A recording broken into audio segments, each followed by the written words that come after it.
papers about that? Was there a conversation in the newsletter? Yep, they said, they heard every week all through August and September. I said, put this back to the last week of tomatoes. And then after about 6 weeks of that, they stopped listening to me and I stopped saying it. But we discussed what was happening and I told them it was grasshopper and that we were watching the big tomato, but that they were watching the tomato. So they knew the copper was coming. I never read the label on the copper and it's kind of frightening to read. What parts frighten you? Just material, eyes, and things like that, and we're just trying to decide how to deal with the workers and trellising and harvesting and U-picks and all those sort of things. So just even the label itself, the ingestion, I guess, is too much to throw up. So it's kind of. As long as you follow that label, the two numbers that are critical, I think, can be confusing, is that there's a re-entry interval, which is 24 hours, and then there's a pre-harvest interval, which is 0 hours. Yeah. So that's confusing. So you can, how do you harvest if you can't get in the field? And that's based on, toxicity ratings and research for safety reasons. And so sometimes those don't align, but you always have to default to the one with the greater value. So the re-entry and pre-harvest is really, it's 24 hours, right? So you've got to coordinate your field, any activities in that field, you've got to coordinate around that 24-hour period. And with that said, there's going to be dried residue on the fruit and on the plants, and you've got to handle that appropriately. Long sleeves, long pants, gloves, and you don't want someone harvesting tomatoes and then rubbing their eyes or face. So gloves are important for that purpose. And it can, it can be an eye irritant, copper can. So you've got to be protect yourself against that. But if you follow those restrictions on the label, it's a safe product to use. And we use copper hydroxide, which is CHAMP. We use the product CHAMP that we do. Copper sulfate is labeled for organic growers. I think there's some products out there. Yes, there Copper are. sulfate is more dangerous.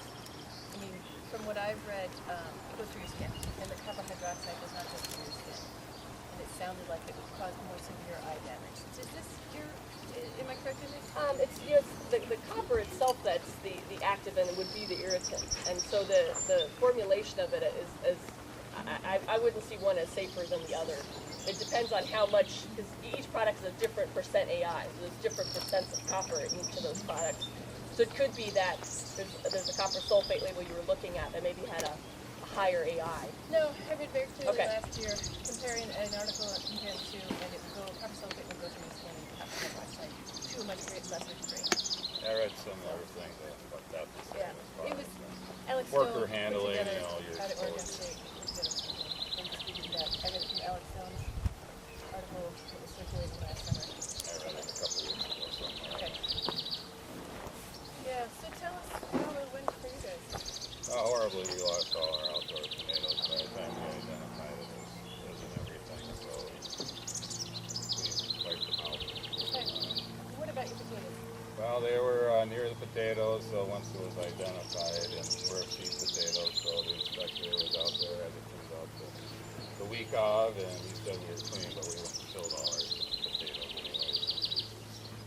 So it's all field tested, soil tested, so we were clean on potatoes last year. So you killed them late enough to harvest them out? We killed them right away, so it was like August 15th. So we had a phenomenal crop. It worked out. Yeah, They things were work just out. all growing potatoes. Did you burn them? Is that what We chopped them. chopped them? But our field inspector was there and walked the entire field and said, no problem, don't worry about it, Dave, always feel worried about it. I don't understand. You just didn't notice them, or? So your inspector didn't notice? For the potatoes, I mean, he was looking for like blight. He found nothing in the potatoes.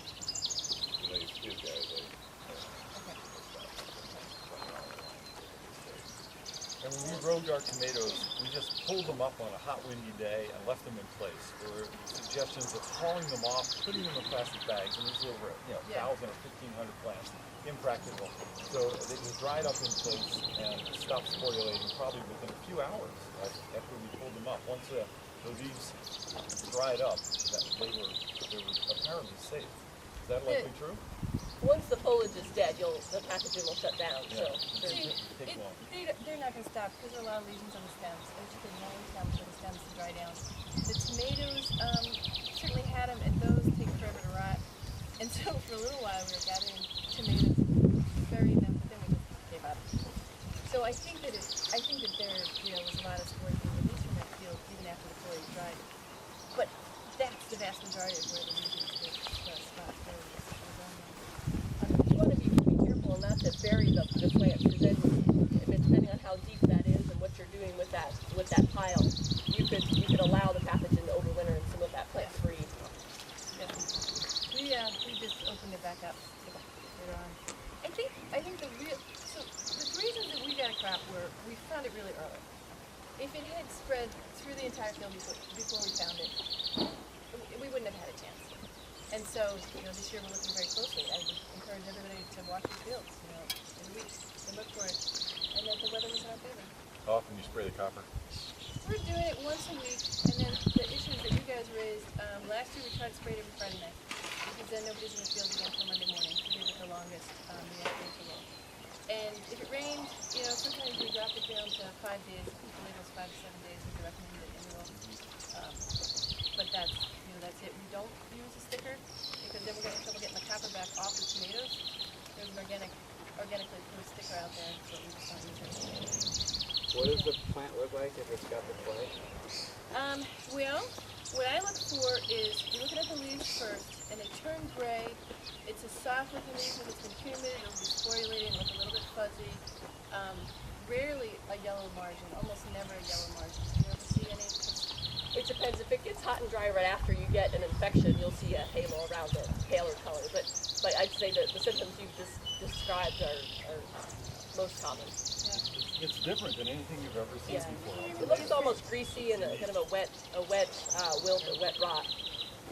And then on the tomatoes, it's odd. It's very firm, and as it develops, it's in rings. It's sort of a golden look underneath the skin. It would catch your eye. It's different. If you miss it, the plant will be dead quite quickly. Yeah, that's the thing. It's gone. Are you spraying now? Yeah, we've been spraying for a while. Just see some other problems, for tomatoes. We should go. We should go. Yeah, we have a different tomato season. Yeah. Right, so Let's walk out here. Let's take a look at some melons, and then we're going to head out. All our fields are laid out. Our farm is a big rectangle, about 1,300 feet wide, east to west, and 1,800 feet long. And we're going to take a path out and then a somewhat different path back to look at the various fields. We have our main road set up more or less in the middle. And irrigation runs down there. We have fields on either side and then some in the back that are more on the contour. We own 76 acres, we crop 40, 45, somewhere in there. Yeah, we have about 50 acres under cultivation, but about 20% of that is actually roads and pathways. So there's really about 40 acres that we put compost on the way up to 10 for our produce. So let's walk out here, and it's a big line. We're just going to have to